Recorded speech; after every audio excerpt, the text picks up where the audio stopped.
పరిస్థితుల్లో సైతము ప్రభా మిమ్మల్ని స్తుతించే వారముగా ఉండినట్లు కృప దయచేయండి.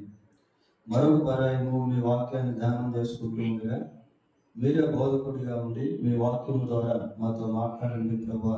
చిన్నవారు మొదలుకొని పెద్దవారి వరకు మీ వాక్యము ద్వారా మమ్మల్ని దర్శించండి. మాలో ఎవరెవరు ఏ అవసరతలో ఉన్నారో నీ ఒక్కడవే ఎరిగి ఉన్నావో అట్టి అవసరతను కొలది మీరు మాతో మాట్లాడి మమ్మల్ని బలపరచమని మా ప్రభువును మా రక్షకుడును అయిన యేసుక్రీస్తు పరిశుద్ధమైన నామంలో ప్రార్థన చేస్తున్నాము తండ్రి. ఆమేన్.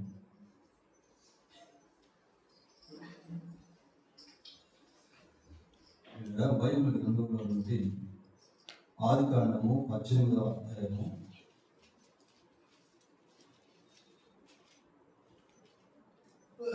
ఈ ఆదికాండం 18వ అధ్యాయాన్ని పరిశీలన చేసినప్పుడు చాలా శ్రేష్టమైనటువంటి ఆధ్యాత్మిక సత్యాలు ఇందులో మనకు కనిపిస్తాయి. ఈ 18వ అధ్యాయంలో మొత్తం 33 వచనాలు ఉన్నాయి.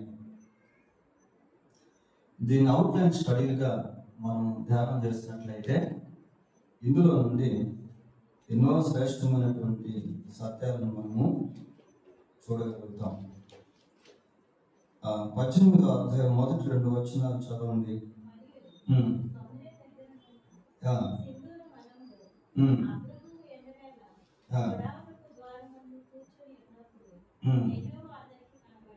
యెహోవా అతనికి కనబడెను. వీళ్ళ 2 వచనాలు మనం గమనించినప్పుడు దేవుడు తన దూతలతో అబ్రాహాము యొక్క ఇంటిని దర్శించాడు. చాలా అద్భుతమైనటువంటి శ్రేష్టమైనటువంటి విషయాలు ఈ అధ్యాయంలో మనం చూడగలుగుతాం. దేవుడు ఒక మనిషి దగ్గరికి రావడం, మనిషి దేవునితో మాట్లాడడం, దేవుడు మనిషితో మాట్లాడడం, మనిషి దేవునితో సహవాసం చేయటం అనేది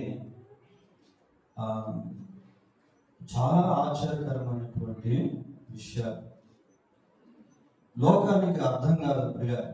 కొన్నిసార్లు మనం కూడా ఎవరితోనైనా యేసు ప్రభు గురించి మాట్లాడేటప్పుడు దేవుడు నాతో మాట్లాడాడండి అని అంటే వాళ్ళు కొన్నిసార్లు ఆలోచిస్తారు, ఇదేంటి దేవుడు మాట్లాడటం ఏంటి అంటారు. ఈ అనుభూతి అనుభవించేటువంటి వారికే అర్థమవుతుంది ప్రియ. దేవునితో మనం సంభాషించడం, దేవుడు మనతో మాట్లాడడం, మనం దేవునితో సహవాసం చేయడం, దేవుని యొక్క సన్నిధిని అనుభవించడం అనేది చాలా గొప్ప విషయం. ఇక్కడ అబ్రహాము గుడారాల్లో నివసిస్తూ ఉన్నాడు. మనకున్నట్టుగా ఆ రోజుల్లో అబ్రహాముకి గృహాలు లేవు, గుడారాల్లో నివసించేవాడు. ఆ గుడారంలో కూడా, ఆ గుడారం దగ్గరికి కూడా దేవుడు వచ్చాడు. దేవుడు మన గృహాలకు రావటం అనేటువంటిది చాలా గొప్ప విషయం. బైబిల్లో మనం గమనించినప్పుడు ఒకసారి యేసుక్రీస్తు ప్రభువు పేతురు ఇంటికి వెళ్ళాడు. పేతురు ఇంటికి వెళ్ళేసరికి అక్కడ పేతురు యొక్క అత్తకి ఆరోగ్యం బాగలేదు. జ్వరంతో చాలా బాధపడతా ఉంటే ప్రభు ఆమెను ముట్టి స్వస్థత ఇచ్చాడు. యాయిరు అనేటువంటి ఒక అధికారి ఆయనకున్నటువంటి కుమార్తె చనిపోయినప్పుడు యేసు ప్రభు ఆ గృహాన్ని కూడా దర్శించాడు. ఆ గృహాన్ని దర్శించి చనిపోయినటువంటి 12 సంవత్సరాల వయసు గల పాపను తిరిగి ప్రభువు బ్రతికించాడు. ఒకసారి మార్త యేసు ప్రభు అలా వెళ్తూ ఉంటే తన ఇంటికి పిలుచుకుంది. ప్రభా మా ఇంటికి కూడా రా ప్రభు అంటే ప్రభు వాళ్ళింటికి కూడా వెళ్ళాడు. మార్త మరియు వాళ్ళ ఇంటికి వెళ్ళినప్పుడు అనేకమైనటువంటి విషయాలు ఆ గృహంలో యేసుక్రీస్తు ప్రభు బోధించాడు. ప్రభు గృహ దర్శనాలు చేసేటువంటి వాడి పిల్లలు ఆ, పేదూరింటికి వెళ్తే అక్కడ స్వస్థత, యాగిరింటికి వెళ్తే అక్కడ జీవము, మార్త ఇంటికి వెళ్తే అక్కడ వాక్యము. మన గృహాల్లో కూడా యేసుక్రీస్తు ప్రభువు ఉన్నట్లయితే మన గృహాల్లో ఎంతో నెమ్మది అనేది ఉంటుంది, స్వస్థత అనేది ఉంటుంది, సమాధానం అనేటువంటిది ఉంటుంది. దేవుని వాక్యము మన కుటుంబాల్లో వినపడేటువంటిదిగా ఉంటుంది. So we have to welcome Jesus in our families. మన కుటుంబాల్లోనికి యేసుక్రీస్తు ప్రభువును మనము ఆహ్వానించాలి. సరే, ప్రభు ఇక్కడ దీన్ని హిపోథిసిస్ అంటారు. అంటే దేవుడు మనిషికి కనబడడం. ఆ 2 వచనాల్లో దేవుడు తన దూతలతో కూడా అబ్రహాం ఇంటికి వెళ్ళాడు అని పిల్లారు. 3 నుండి 5 వచనాలు మనం చదివినప్పుడు చూడండి ఒకసారి.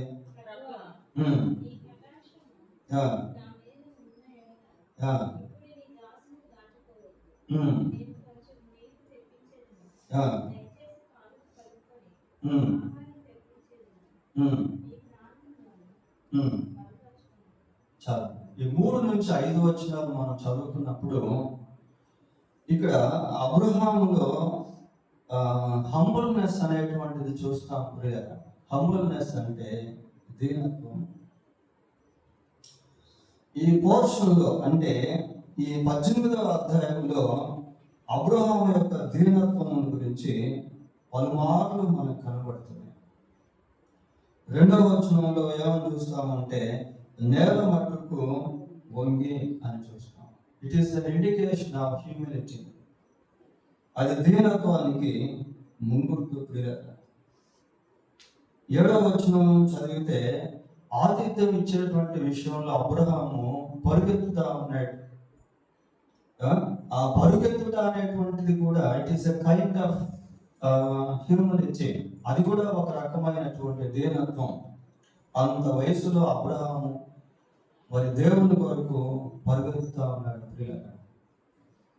ఇంకా 8వ వచనాన్ని చూస్తే అక్కడ వాళ్ళకి ఆహారం అంతా కూడా సిద్ధపరిచి ఆ చెట్టు కింద నిలబడుకోనున్నాడు.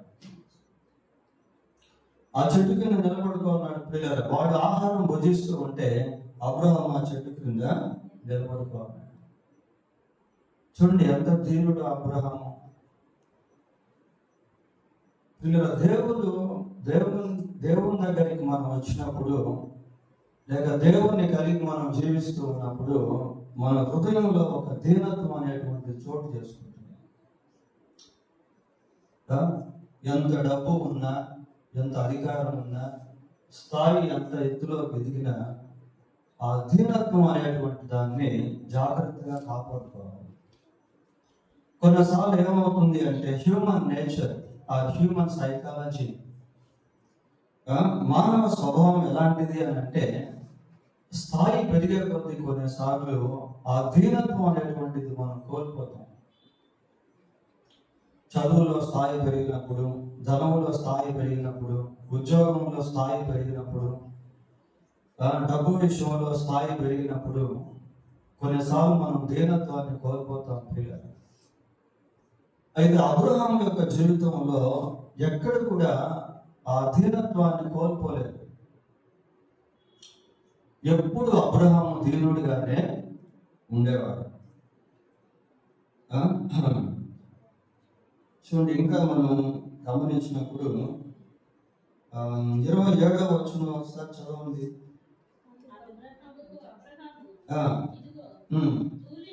ధూళియు బూడిదనైనా నేను అంటున్నాడు. చాలు, ధూళిని బూడిదను అంటున్నాడు.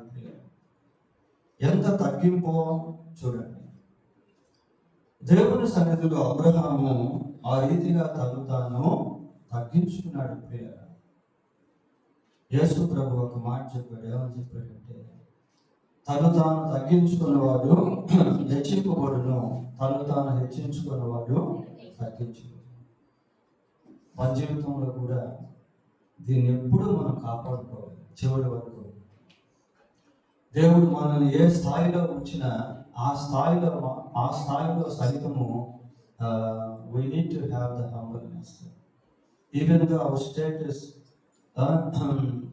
goes to increasing, goes to higher position, మన స్థాయి అత్యధిక స్థితిలోకి వెళ్ళినప్పటికీ కూడా అక్కడ కూడా మనం దీనత్వాన్ని కలిగి ఉండాలి. యాకోబు పత్రిక 4వ అధ్యాయము 6వ వచనం ఒకసారి చూడండి. యాకోబు పత్రిక 4వ అధ్యాయము 6వ వచనం.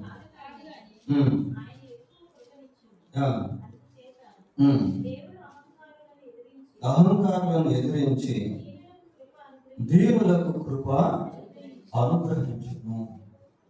దీనులకు కృప ఇచ్చినటువంటి దేవుడు పిల్లలు. 10వ వచనం కూడా చదవండి.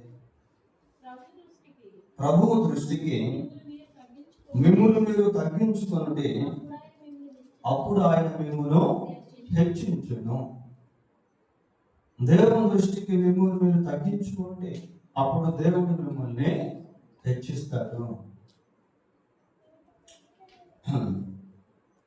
కనుక ఈ 3 నుంచి 5 వచనాలు మనం చదువుకున్నప్పుడు అక్కడ అబ్రహాములో దీనత్వం అనేటువంటిది చూస్తాం.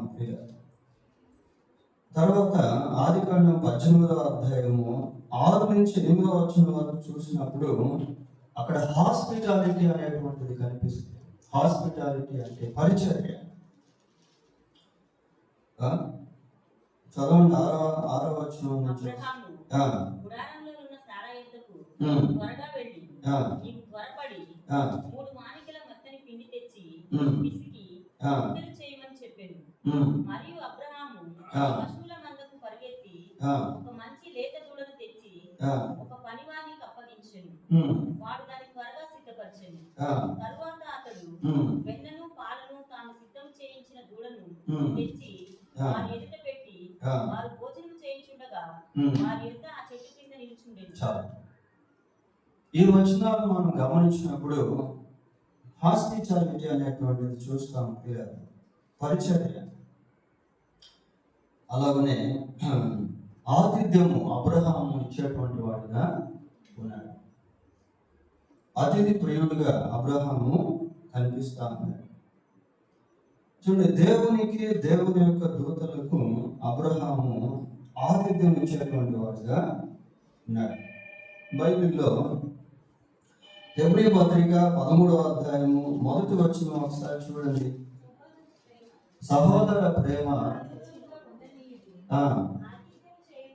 ఆతిథ్యము చేయ మరొకటి, దాని వలన కొందరు ఎరుగకయే దేవదూతలకు ఆతిథ్యము చేసేది. వాళ్ళకు కూడా తెలియదు దేవదూతలు కాదు మేము ఆతిథ్యం ఇస్తున్నాము అని. ఎవరిచ్చారు దేవదూతలకు ఆతిథ్యం బైబిల్లో? ఇక్కడ అబ్రహాం ఇస్తున్నాడు. ఇంకెవరిచ్చారు? లోతు కూడా ఇచ్చాడు. Even though they don't no, వాళ్ళకి తెలియకపోయినప్పటికీ ఆతిథ్యము దేవదూతలకు ఇచ్చేవారుగా ఉన్నారు. ఈ ఆతిథ్యం ఇచ్చుట అనేటువంటిది విశ్వాస జీవితంలో ఒక భాగము. చూడండి, మత్తయి సువార్త 10వ అధ్యాయము 40 నుంచి 42వ వచనాలు చదువు. ఏమా? మిమ్మును చేర్చుకున్నవాడు నన్ను చేర్చుకొనును, నన్ను చేర్చుకున్నవాడు నన్ను పంపిన వాడిని చేర్చుకొనును. ఇక్కడ నుంచి చూడండి, ప్రవక్తను చేర్చుకున్నవాడు ప్రవక్త ఫలము, ప్రవక్త అని ప్రవక్తను చేర్చుకున్నవాడు. బైబిల్లో మనకు షునేమీరాలు కనిపిస్తుంది. ఆమెను గనురాలు అని కూడా పిలుస్తారు. ఆమె ఏం చేసేది? ఎలీషా ప్రవక్త ఆ ప్రాంతం గుండా వెళ్తూ ఉన్నప్పుడు ఆ ప్రవక్తను చేర్చుకునేది. ఆ ప్రవక్తకు ఒక ప్రత్యేకమైనటువంటి గదిని ఏర్పాటు చేసింది, ఆతిథ్యం ఇచ్చేది. ఆయన అటు వెళుతున్నప్పుడు సేద తీర్చుకునేవాడు. సేవ తీర్చుకునేవాడు ప్రియులారా. ప్రవక్త అని ప్రవక్తను చేర్చుకునేవాడు ప్రవక్త ఫలము పొందును. నీతిమంతుడని నీతిమంతుని చేర్చుకునేవాడు నీతిమంతుని ఫలము పొందును. మరియు శిష్యుడని ఎవడు ఈ చిన్నవారిలో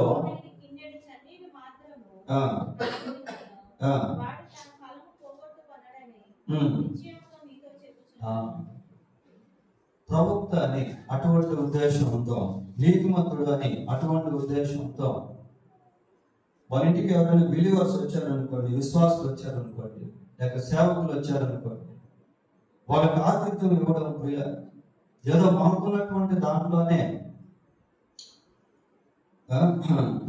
ఈవెన్ గిన్నెడు చల్లనీళ్ళు ఇచ్చిన అక్కడ చూడండి, ఏదో ఇవ్వాల్సిందే కాదు, కానీ కొంచెం చల్లనీళ్ళు ఇచ్చినా కూడా దానికి కూడా ప్రతిఫలం అనేది పొందుకుంటారు, దొరుకుతుంది అని చూస్తాము. దీంట్లో మనం గమనించాల్సింది ఏంటి అంటే, యేసుక్రీస్తునందు విశ్వాసం వచ్చినటువంటి వ్యక్తి తాను చేసే ప్రతి మేలుకు ప్రతిఫలాన్ని పొందుకుంటాడు. ఇప్పుడు మనం వేరే విధంగా చెప్పట్లేదు, కానీ అల్లుల గురించి ఆలోచన చేస్తే ప్రభువుని ఎరగనటువంటి వాడు పేదవాళ్ళ దగ్గరికి వెళ్ళి వాళ్ళకి ఒక 10 లక్షలు ఇచ్చారనుకోండి, మంచిదే, సంతోషమే, పేదలకు హెల్ప్ చేయడం మంచిదే కదా. కానీ ఆ ప్రతిఫలాన్ని ఒకవేళ వాడు భూమి మీద అనుభవించగలరేమో కానీ నిత్యత్వంలో అనుభవించలేరు. ఎందుకంటే వాడు నిత్యత్వానికి వెళ్ళరు. యేసు ప్రభువునందు విశ్వాసం నుంచి మారు మనసు పొంది పాప క్షమాపణ పొంది ప్రభు యొక్క రక్తంలో కడగబడినటువంటి వారు నిత్యరాజ్యానికి వారసులు అవుతారు. అటువంటి వారు అంటే క్రీస్తునందు విశ్వాసం ఉంచినటువంటి వ్యక్తి ఒక పేదవాళ్ళకు ఒక 10 రూపాయలు సహాయం చేసిన దాని ఫలాన్ని అక్కడ కూడా పొందుకుంటాడు. పరలోకంలో మీ కొరకు ధనమును కూర్చుకుంటే డబ్బు ఖర్చు పెట్టి ఒక ఆత్మను సంపాదిస్తే ఆత్మ పరలోకంలో మనం చూడగలుగుతాం. ఇక్కడ ఆ ప్రతిఫలం అనేటువంటిది దేవుడు ఇచ్చేటువంటి వాడిగా నాడు ప్రియులు. అబ్రహామును మనం గమనించినప్పుడు అబ్రహాము ఎలాగున్నాడు అంటే, దేవుని యొక్క దూతలకు ఆతిథ్యం ఇచ్చేటువంటి వాడిగా, పరిచర్య చేసేటువంటి వాడిగా అబ్రహాము మనకు కనిపిస్తా ఉన్నాడు. ఇంకపోతే 9వ వచనం నుంచి 12వ వచనం వరకు గమనించినప్పుడు 9వ వచనం ఒకసారి చదవండి. నీ భార్య అయిన శారా ఎక్కడున్నదని అడుగుగా. ఇక్కడ ఒకసారి అడుగు. ప్రియుల దేవుడు అబ్రహాం ఇంటికి వచ్చాడు. అబ్రహాం ఇంటికి వచ్చి వాళ్ళు భోజనం చేస్తూ ఉన్న సమయంలో దేవుడు అబ్రహాంతో మాట్లాడుతూ, నీ భార్య అయిన శారా వారతనితో. God thinks about family. దేవుడు ఇక్కడ కుటుంబం గురించి మాట్లాడుతూ ఉన్నాడు, కుటుంబం గురించి ఆలోచిస్తూ ఉన్నాడు. నీ భార్య అయిన శారా ఎక్కడుంది? ప్రియుల దేవుని దృష్టిలో కుటుంబం చాలా ప్రాముఖ్యమైనది. భార్య దేవుని సన్నిధిలో కనబడి భర్త కనబడకపోతే, లేక భర్త దేవుని సన్నిధిలో కనబడి భార్య కనబడకపోతే వాళ్ళ గురించి కూడా దేవుడు అడుగుతాడు. God is thinking about our families. దేవుడు మన కుటుంబాలను గురించి ఆలోచిస్తా ఉన్నాడు. Hour God is the God who can build our families. మనం సేవించేటువంటి దేవుడు మన కుటుంబాలను కట్టేటువంటి వాడు ప్రియుడు. ఇక్కడ శారాను గురించి ప్రభు మాట్లాడి, భార్య అయిన శారా ఎక్కడ? నిజంగా దేవుడు కుటుంబాల పట్ల అటువంటి శ్రద్ధ కలిగి ఉండడం, పేరుతో సహా మాట్లాడుతూ ఉన్నాడు. పేరే కాదు, బంధంతో సహా మాట్లాడుతున్నాడు. భార్య అంటున్నాడు అంటే అబ్రహాముతో శారాకు ఉన్నటువంటి ఆ రిలేషన్షిప్ ఏంటి, ఎలాంటిదో అనేది దేవుడు మాట్లాడుతున్నాడు. ఆమె పేరు శారా అని దేవుడు మాట్లాడుతూ ఉన్నాడు. God knows every situation of our families. మన కుటుంబంలో ఎంతమంది ఉన్నారో, మన కుటుంబాల్లో పరిస్థితులు ఎలా ఉన్నాయో, మన కుటుంబాల్లో ఎటువంటి కొరతలను మనం కలిగి ఉన్నామో, మన కుటుంబాల్లో మనకు ఎటువంటి అవసరతలు ఉన్నాయో, ఇవన్నీ కూడా దేవునికి తెలుసు. చదవండి.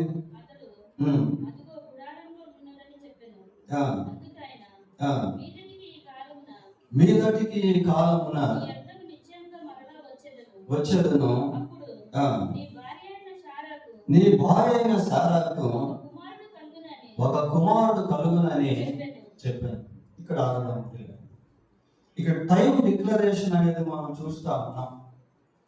అంతకుముందు అధ్యాయాల్లో నీ కుమారుడిని ఇస్తాను, నీ సంతానం ఇట్లా చేస్తాను, ఆకాశ నక్షత్రాలను చూడు, ఇసుకురేణు, ఇట్లా చెప్పుకుంటూ దేవుడు వచ్చాడు పిల్లలు. కానీ ఇక్కడ మాత్రం God revealed the specific time. దేవుడు ఒక ప్రత్యేకమైన సమయాన్ని బయలుపరుస్తా ఉన్నాడు. ఈ టైం డిక్లరేషన్ అనేది మనం చూస్తా ఉన్నాం. మళ్ళీ నెక్స్ట్ ఇయర్, వచ్చే సంవత్సరం మళ్ళీ నీ దగ్గరికి వస్తాము, అప్పుడు నీ భార్య అయిన శారాకు కుమారుడు కలుగుతాడు, పుట్టుంటాడు. God has revealed His time, His perfect time. పిల్లల దేవుడు తాను చేసేటువంటి కార్యములకు సమయాన్ని నిర్ణయించుకుంటాడు. ఆ సమయంలో దేవుడు కార్యము చేస్తాడు. ఇక్కడ టైం గురించి దేవుడు మాట్లాడుతూ ఉన్నాడు ప్రియుల. అయితే శారా ఏమనుకుంటాం, చదవండి ఒకసారి.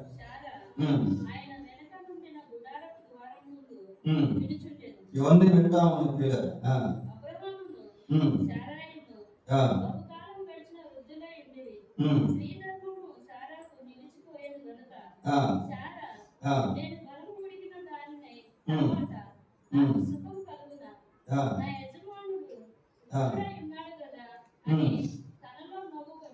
చాలు ఇక్కడ శారా అవన్నీ వింటా ఉంది. దేవుడు అబ్రహాముతో మాట్లాడుతున్నటువంటి మాటలు వింటూ ఏం చేస్తుంది అంటే, వారిద్దరి శరీరాల వైపు ఆమె చూసుకుంటా, ఇంకేం పిల్లలు పుడతారు, మా శరీరాలు బలం ఉడికిపోయినాయి, అబ్రహాము నిండు వృద్ధాపంలోకి వచ్చేసాడు, నా శరీరం కూడా బలం ఉడికిపోయింది, అయిపోయింది, మళ్ళీ ఇంకేం పిల్లలు పుడతారు అన్నట్టు శారా ఆలోచిస్తా. పిల్లల శారా ఆలోచించడంలో తప్పేం లేదు. ఎందుకు అంటే ఎగ్జాక్ట్లీ 100% ఇట్ ఈస్ కరెక్ట్. 100% శారా ఆలోచించేది ఖచ్చితం ప్రియ, వాస్తవం.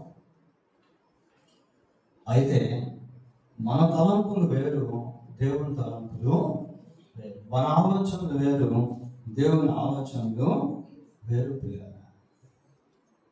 మనము ప్రస్తుతాన్ని చూస్తాము, దేవుడు భవిష్యత్తును చూస్తాడు.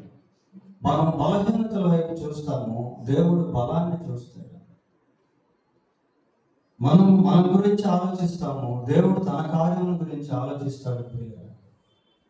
ఇక్కడ దేవుడు శారా పట్ల తాను చేయబోచున్నటువంటి లేక ఇవ్వబోచున్నటువంటి కుమారుని వైపు చూస్తా ఉన్నాడు. కుమారుని వైపు దేవుడు దృష్టి పెట్టాడు. అప్పుడు ఒక మాట మనం చూస్తా ఉన్నాం. ఏంటి అంటే చివరి భాగంలో ఏమని చదివాము, శారా నవ్వెను అని చూస్తున్నాం. శారా నవ్వడంలో ఉద్దేశం ఏంటి? ఏమంటుంది శారా నవ్వడంలో ఉద్దేశం ఏంటి అంటే, ఇంకేముందలే, ఇదంతా జరిగేదేనా అని తమలో తాను నవ్వుకున్నటువంటి విధంగా ఆ నవ్వునే దేవుడు ఇంకొక విధానంలో మార్చాడు పిల్లలు. 21:6 చదవండి. అప్పుడు శారా, దేవుడు నాకు నవ్వు కలిగించేశాడు. ఇది దేవుడు కలుగు చేసిన నవ్వు. అంతకుముందు శారా నవ్వు లాంటిది ఇది కాదు ప్రియ. శారా డిసప్పాయింట్మెంట్ తో నవ్వితే దేవుడు ఇక్కడ రియాలిటీలో నవ్వేటట్టు చేశాడు. చూడండి దేవుని కార్యాలు ఎంత గొప్ప. దేవుని కార్యాలు చాలా గొప్ప పిల్లలు. కొన్నిసార్లు మనకు అర్థం కావు, దేవుడు ఇలాగా కూడా కార్యం చేస్తాడా అనిపిస్తుంది. ఎప్పుడు అంటే అనుభవించిన తర్వాత. దేవునితో మనము సరైన సహవాసాన్ని, రిలేషన్షిప్ని కలిగి ఉన్నప్పుడు దేవుని కార్యాలు మనం అనుభవించేటువంటి వారంగా ఉంటాము. అప్పుడు శారా యొక్క థాట్స్, శారా యొక్క టాక్స్, శారా యొక్క తలంపులు, ఆలోచనలు దేవుడు విన్నాడు. తనలో తాను నవ్వుకుంటున్నటువంటి, తనలో తాను ఆలోచిస్తున్నటువంటి వాటి అన్నిటినీ కూడా దేవుడు విన్నాడు. 14:15 చదవండి. యెహోవాకు అసాధ్యమైనది ఏదైనా నున్నదా? మీరటికి కాలమున నిర్ణయ కాలములో నీ వద్దకు తిరిగి వచ్చేదను. అప్పుడు శారాకు కుమారుడు కలుగుననేను. చాలా ప్రియులు, శారా ఎలా ఆలోచిస్తుందో అనేది దేవునికి అవసరం లేదు. కానీ ఆయన ఏదైతే చేయబోతున్నాడో అదే దేవునికి అవసరం. ప్రియులు, కొన్నిసార్లు మనం అవిశ్వాసంగా ఉన్నప్పటికీ దేవుని కార్యాలు ఆగము. అల్ప విశ్వాసులుగా ఉన్నప్పటికీ దేవుని కార్యాలు ఆగము. ఆయన మన పట్ల ఏదైతే తలపెడతాడో, ఏ ప్రణాళిక అయితే కలిగి ఉంటాడో దాన్ని ఆయన సమయంలో ఆయన నెరవేర్చేటువంటి వాడిగా ఉంటాడు. ఇక్కడ దేవుడు తన శక్తిని గురించి మాట్లాడుతూ ఏమంటున్నాడు? యెహోవాకు అసాధ్యమైనది ఏదైనా కలదా? Is there anything that impossible to the Lord? యెహోవాకు అసాధ్యమైనది ఏదైనా కలదా? ఒక ప్రశ్న ప్రియులారా. యెహోవాకు అసాధ్యమైనది ఏది కూడా లేదు. నేను సర్వశరీరులకు దేవుడను, నాకు అసాధ్యమైనది ఏదైనా ఉన్నదా? అది ఇర్మియా గ్రంథంలో అంటాడు. యేసుక్రీస్తు ప్రభు తన శిష్యులతో మాట్లాడుతూ ఏమంటాడంటే, what is impossible to man is possible to God. మనుషునికి అసాధ్యమైనది దేవునికి సాధ్యం. దేవునికి అసాధ్యమైనది ఏది కూడా లేదు ప్రియులారా. He can do whatever he wants. Nothing is impossible to God. దేవునికి అసాధ్యమైనటువంటిది ఏది కూడా లేదు. He created everything out of nothing. శూన్యములో దేవుడు సమస్తాన్ని సృష్టించాడు. వెలుగు లేనప్పుడు వెలుగు కలుగును గాక అంటే వెలుగు కలిగింది. భూమి ఒకప్పుడు లేదు, దేవుడు భూమిని కలుగు చేశాడు. ఆదియందు దేవుడు భూమి ఆకాశములను సృజించాడు. Once upon a time there was no the earth.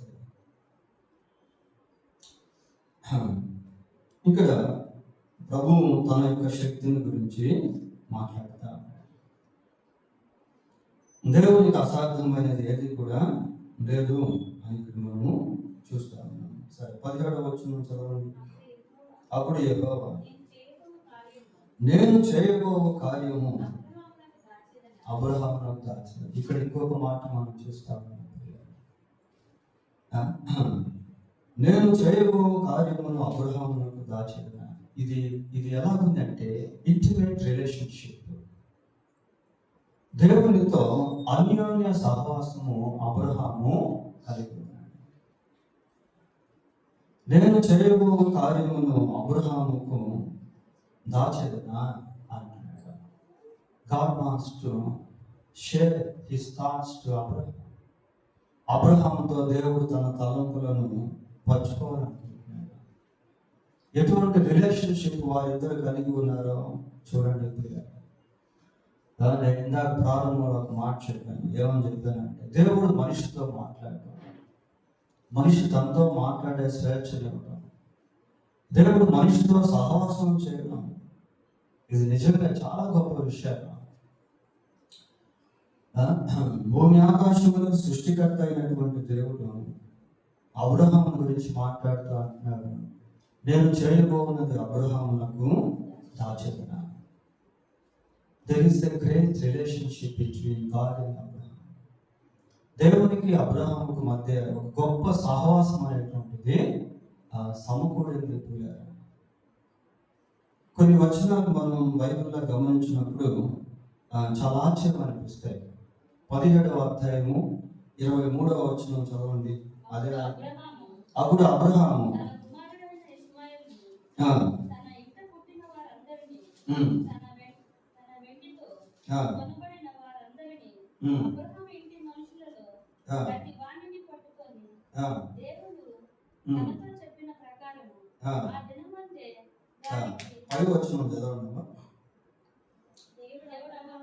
దేవుడు అబ్రహాముతో మాటలాడుట చాలించిన తరువాత అతని యొద్ద నుండి పరమునకు వెళ్ళి. ఈ మాట చూడండి. దేవుడు అబ్రహాముతో మాటలాడుట చాలించిన తరువాత అతని యొద్ద నుండి పరమునకు వెళ్ళి. ఎంతసేపు దేవుడు మాట్లాడాడో మాట్లాడి మాట్లాడి మాట్లాడి ఆ సంభాషణ ముగించిన తర్వాత దేవుడు అబ్రహాం దగ్గర నుండి పరలోకానికి వెళ్తాడు. అదే 18వ అధ్యాయం 33వ వచనం కూడా చూడండి. యెహోవా అబ్రహాముతో మాట్లాడుట చాలించి వెళ్ళిపోయాను, అబ్రహాము తన ఇంటికి తిరిగి వెళ్ళాను. అసలు ఎలా ఉన్నాయి వాక్యాలు? ఏదో స్నేహితులు ఒకరినొకరు కలుసుకొని కొద్దిసేపు మాట్లాడుకొని తిరిగి ఎవరింటికి వాళ్ళు వెళ్ళిపోయినట్టుగా దేవుడు అబ్రహాము దేవునితో మాట్లాడి, అబ్రహాం ఏమో తన ఇంటికి వెళ్తున్నాడు, దేవుడు పరలోకానికి వెళ్తాడు. ఎంత గొప్ప రిలేషన్షిప్ వాళ్ళు కలిగి ఉన్నారో చూడండి. యాకోబు పత్రిక 2వ అధ్యాయము 23వ వచనాన్ని చూద్దాం. కాబట్టి అబ్రహాము దేవుని నమ్మెను, అది అతనికి నీతిగా ఎంచబడెను, మరియు దేవుని స్నేహితుడని అతనికి పేరు కలిగెను. దేవుని స్నేహితుడని అతనికి పేరు కలిగెను. కాబట్టి అబ్రహాము ఎలాగున్నాడు అంటే దేవునికి స్నేహితుడిగా ఉన్నాడు. యేసు ప్రభు శిష్యులతో మాట్లాడుతూ అంటాడు, ఇక్కడి నుంచి మీరు నాకు స్నేహితులు అంటాడు. వీళ్ళ దేవుడు వివిధ రకాలుగా మనతో సహవాసం చేస్తాడు. తండ్రిగా సహవాసం చేస్తాడు, ప్రభువుగా సహవాసం చేస్తాడు, దేవుడిగా సహవాసం చేస్తాడు. In the same time God will have a special relationship with like a friendship. అదే సమయంలో దేవుడు మనతో స్నేహ బంధాన్ని కలిగి సహవాసం చేస్తాడు. స్నేహితుల మధ్య ఎంతో సంతోషం, ఎంతో ఆనందం. కొన్ని పర్సనల్ థింగ్స్, తల్లిదండ్రులకు చెప్పలేనటువంటి విషయాలు, ఇతరులతో పంచుకోలేనటువంటి విషయాలు సహితము స్నేహితులు పంచుకుంటారు. స్నేహితులు కలిసి సంభాషించుకుంటున్నటువంటి సమయంలో ఆ సమయం ఎంతో దొరికిపోతా ఉంటుంది. దేవునితో అటువంటి సన్నిహిత సంబంధాన్ని, సహవాసాన్ని, స్నేహ బంధాన్ని మనం కలిగి ఉండాలి. దేవుడు అటువంటి ఫ్రీడమ్ మనకి ఇచ్చాడు. ఎప్పుడంటే అప్పుడు దేవుడితో మనం మాట్లాడవచ్చు. ఇక్కడ అబ్రహాము దేవునితో మాట్లాడడం, దేవుడు అబ్రహాముతో మాట్లాడడం, ఆ సంభాషణ ఎంతసేపు సాగిందో తెలియదు. మాట్లాడి తర్వాత అబ్రహాం వెళ్ళిపోయాడు. దేవుని పాటికి దేవుడైన పరలోకానికి. ఇదే సహవాసాన్ని మనం హానోకు జీవితంలో కూడా చూస్తాం. హానోకు దేవునితో నడిచెను అని బైబిల్లో దేవుడు అతన్ని తీసుకొని పోగా అతడు లేకపోయాడు. హనోకు దేవునితో కూడా నడిచినటువంటి వాడు, దేవునితో సహవాసం చేసినటువంటి వాడు. పిల్లలు అటువంటి కృప దేవుడు మనకు కూడా ఇచ్చినాడు. అటువంటి ధన్యత దేవుడు మనం కూడా ఇచ్చాడు. So we have to set A time to talk to God. కాబట్టి దేవునితో మాట్లాడేదానికి మన సమయాన్ని సమకూర్చుకోవాలి, కేటాయించుకోవాలి, ప్రత్యేకించుకోవాలి.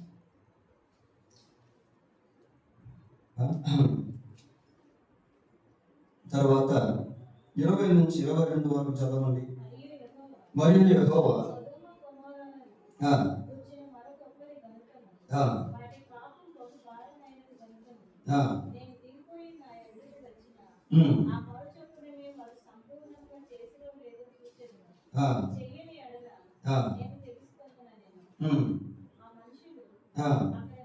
ఆ మనుషులు అంటే దేవునితో పాటు ఇద్దరు వ్యక్తులు, బహుశా దూతలు ఇక్కడ వాళ్ళు మానవ రూపంలో కనిపిస్తా ఉన్నారు.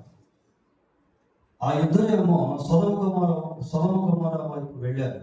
ఆ మనుషులు అక్కడ నుండి తిరిగి సొదొమ వైపుగా వెళ్ళి అబ్రహాము ఇంకా యెహోవా సన్నిధిని నిలుచుంటారు. ఆ మనుషులు ఇద్దరు కూడా సొదొమ వైపు వెళ్ళారు. ఆ వెళ్ళినటువంటి వారు 19వ అధ్యాయంలో కనిపిస్తారు. మళ్ళీ మనకి వారిద్దరు దేవదూతులు అని అక్కడ మనము చూస్తాం ప్రియ. సరే, ఇక్కడ గమనించాల్సినటువంటి విషయం ఏంటి అంటే ఆ ఇద్దరు మనుషులు అక్కడి నుంచి సొదొమ వైపు వెళ్ళిపోయారు. అయితే అబ్రహాము ఇంకా దేవుని సన్నిధిని నిలుచుంది. అబ్రహాము ఇంకా దేవుని సన్నిధిని, ఇంకా యెహోవా సన్నిధిని నిలుచుంది. Why still he is standing in the presence of God? ఇంకా అబ్రహాము దేవుని సన్నిధిలో ఎందుకు నిలుచున్నాడు? మరి ప్రభువు అబ్రహాము గుడారానికి వచ్చాడు. అబ్రహాము మాట్లాడాడు, అబ్రహాము ఆతిథ్యం ఇచ్చాడు. తర్వాత కొంత సంభాషణ జరిగింది. దేవుడు చేయబోయేటువంటి కార్యాన్ని బయలుపరిచాడు, ఇస్సాకును గురించి తెలియజేశాడు. ఆ తదుపరి సొదొమ గొమొర్రా గురించి కూడా తెలియజేశాడు. అన్నీ అయిపోయిన తర్వాత మళ్ళీ ఇక్కడ ఏముండాలి అంటే అబ్రహాము తన ఇంటికి వెళ్ళాను, యెహోవా పరమునకు వెళ్ళాను అన్నట్టుగా ఉన్నాయి. కానీ అలా లేదు. ఇక్కడ ఏమని చూస్తున్నామంటే అబ్రహాము ఇంకా యెహోవా సన్నిధిని నిలుచున్నాడు. ఎందుకు అబ్రహాము ఇంకా యెహోవా సన్నిధిని నిలుచున్నాడు అని అంటే నశించిపోతున్నటువంటి 2 పట్టణాల విషయంలో అబ్రహాము దేవుని సన్నిధిలో మొరపెట్టేదానికి, ప్రార్థన చేసేదానికి దేవుని సన్నిధిలో నిలబడ్డాడు. అబ్రహాము నివసిస్తున్నటువంటి గుడారము క్షేమంగా ఉంది, చాలా క్షేమంగా ఉంది. అబ్రహాము యొక్క దాసులు క్షేమంగా ఉన్నారు. ఇక అబ్రహాముకి సొదొమ గొమొర్రాతో పని లేదు. He was safe and sound. కానీ ఆ 2 పట్టణాల మీదకి దేవుని ఉగ్రత రాబోతున్నట్టు దేవుడు అబ్రహాముకు తెలియజేశాడు. నేను చేయబో కార్యమును అబ్రహామునకు సాక్షిస్తాను. అబ్రహాముకు తెలియజేశాడు. ప్రియులారా, ఈరోజు లోకానికి తెలియనిది విశ్వాసికి తెలిసింది ఏంటి అంటే దేవుని ఉగ్రత. ఈరోజు ఎంతో సౌందర్యంగా కనబడుతున్నటువంటి ప్రపంచం, అందచందాలతో కనబడుతున్నటువంటి ప్రపంచం, రంగురంగులుగా కనబడుతున్నటువంటి ప్రపంచం ప్రియ, ఎంతో సౌందర్యంగా నవీనకరణ రూపుదిద్దుకుంటున్నటువంటి ప్రపంచం ఒకరోజు మరి అగ్నికి ఆహుతి కాబోతుంది. భూమియు దాని మీద ఉన్న సమస్త కృత్యములను లయమైపోవు, కాలిపోవు. పంచభూతములు నికుటమైన వేంద్రముతో లయమైపోవు. భూమియు దాని మీద ఉన్న సమస్త కృత్యములు కాలిపోవు. ప్రకటన గ్రంథం మనం చదివితే ప్రియ, దేవుని మహా ప్రచండమైనటువంటి ఉగ్రత ఈ భూమి మీదకి ఏ విధంగా రాబోతుందో అనేది దేవుడు ముందుగానే రాయించి పెట్టాడు. మనిషి చనిపోతే ఎక్కడికి వెళ్తాడో అన్న సంగతి అవిశ్వాసికి తెలియదు, కానీ విశ్వాసికి తెలుసు. కానీ మనం ఎంతవరకు దేవుని సన్నిధిలో నిలబడతా ఉన్నాం, నశించిపోతున్న ఆత్మల కొరకు ఎంతగా దేవుని సన్నిధిలో మొరపెడతా ఉన్నాం. ఎంతవరకు కన్నీరు కారుస్తూ ఉన్నాం, వారి పట్ల ఎటువంటి భారాన్ని మనం కలిగి ఉన్నాం వాళ్ళకి తెలియదు. ప్రియులారా, అన్యులకు తెలియదు. They don't know about the future things or eschatology. రాబోయే రోజుల్లో జరగబోయేటువంటి కార్యముల గురించి అన్యులకు తెలియదు, కానీ మనకు తెలుసు. ఎందుకంటే దేవుడు తన వాక్యంలో మనకు వాటిని బయలుపరిచాడు. పరిశుద్ధాత్మ దేవుడు వాటిని ముందుగానే మనకు తెలియజేస్తా ఉన్నాడు. ప్రియులారా, but what is our role in destroying the souls? నశించిపోతున్నటువంటి ఆత్మల విషయంలో మన పాత్ర ఎలా ఉంది? అబ్రహాము ఇంకా యెహోవా సన్నిధిని నిల్చున్నాడు. ఎందుకు నిల్చున్నాడు అంటే ఆ పక్క వచ్చిన ఉంది, అప్పుడు అబ్రహాము సమీపించి ఇట్లా నేను దుష్టులతో కూడా నీతిమంతులను నాశనము చేయదు. ఈ విజ్ఞాపన 32వ వచనం వరకు సాగింది. ఇక్కడ ప్రారంభమైనటువంటి ఆ విజ్ఞాపన 23వ వచనం నుంచి 32వ వచనం వరకు అబ్రహాము దేవుని సన్నిధిలో ఆ సొదొమ గొమొర్రా కొరకు విజ్ఞాపన చేశాడు. తర్వాత చదువుకొని ఎంత దేవుని సన్నిధిలో ఆ పట్టణాల కోసం బ్రతిమాలుకున్నాడో, ఎంత తగ్గించుకున్నాడో, ఎంత దేవుని రిక్వెస్ట్ చేసుకున్నాడో. నిజంగా ఈ చాప్టర్ చదివితే ముఖ్యంగా ఈ పోర్షన్ చదివినప్పుడు అబ్రహాము ఆ సొదొమ గొమొర్రా మీదకి రాబోతున్న దేవుని ఉగ్రతను చాలా దీర్ఘంగా ఆలోచన చేశాడు, దాని వైపు దృష్టి పెట్టాడు. ఆ సొదొమ గొమొర్రా ఎవరున్నారో తెలుసా? లోతు కూడా ఉన్నాడు. ఒకవేళ ఈ నశించిపోతున్నటువంటి ప్రజల మధ్య మన కుటుంబీకులు ఉన్నారేమో, మన బంధువులు ఉన్నారేమో, మన స్నేహితులు ఉన్నారేమో. కనీసం వాళ్ళ గురించైనా ప్రార్థన చేస్తున్నామా? వాళ్ళ గురించైనా విజ్ఞాపన చేస్తా ఉన్నామా? వాళ్ళ గురించైనా దేవుని పాదాలు పట్టుకునే వారంగా ఉన్నామా? ఒకసారి మనల్ని మనము పరిశీలించుకోవాలి. మనం బ్రతుకున్నప్పుడే ఏదైనా చేయగలుగుతాం, చనిపోయిన తర్వాత ఏమీ కూడా చేయలేకపోయారు. కాబట్టి మరి అబ్రహాము ఇంకా యెహోవా సన్నిధిని మన జీవితంలో కూడా నశించిపోతున్నటువంటి లోకం వైపు మనం చూసి వారి కొరకు దేవుని సన్నిధిలో మొరపెట్టాలి. దేవుడు తన వాక్యం దీవించుగాక. ప్రార్థన చేసుకున్నాం. కనికరము లేని మా తండ్రి, పరిశుద్ధుడైన మా దేవా, నీకు వందనాలు స్తోత్రాలు చెల్లిస్తూ ఉన్నాం. ఆదికాండం 18వ అధ్యాయంలో నుంచి మా ప్రభువా కొన్ని విషయాలు మేము ధ్యానం చేశాం. నాయన, మీతో మేము, మాతో మీరు ఉండేటువంటి సంభాషించుకునేటువంటి గొప్ప స్వేచ్ఛ మీరు మాకు ఇచ్చినందుకై మీ స్తోత్రాలు. మేము కూడా అబ్రహాము వలె నాయన దాన్ని సద్వినియోగం చేసుకునే వారంగా ఉన్నట్టుకు సహాయం చేయండి. అదృష్ట దేవుడు అయిన మీతో ఆయన సహవాసం చేసే వారముగా, అన్యోన్య సంబంధాన్ని కలిగి జీవించేటువంటి వారముగా, స్నేహితులుగా మేము మీతో కలిసి ఉన్నట్లుగా ప్రభువా మీకు సహాయం చేయమని ప్రార్థిస్తూ ఉన్నాం.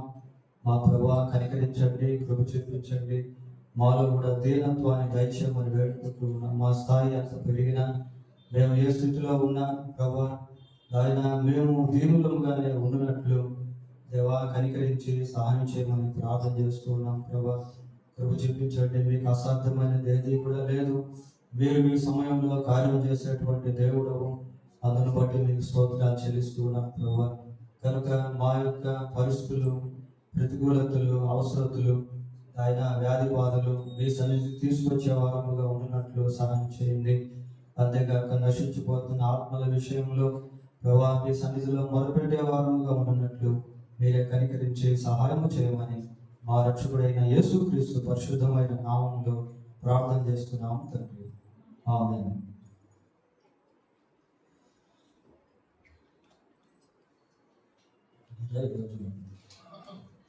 ప్రభు పాలన మనం కలిగి ఉన్నాం. 53వ అధ్యాయము యెషయా గ్రంథం 5వ వచనాన్ని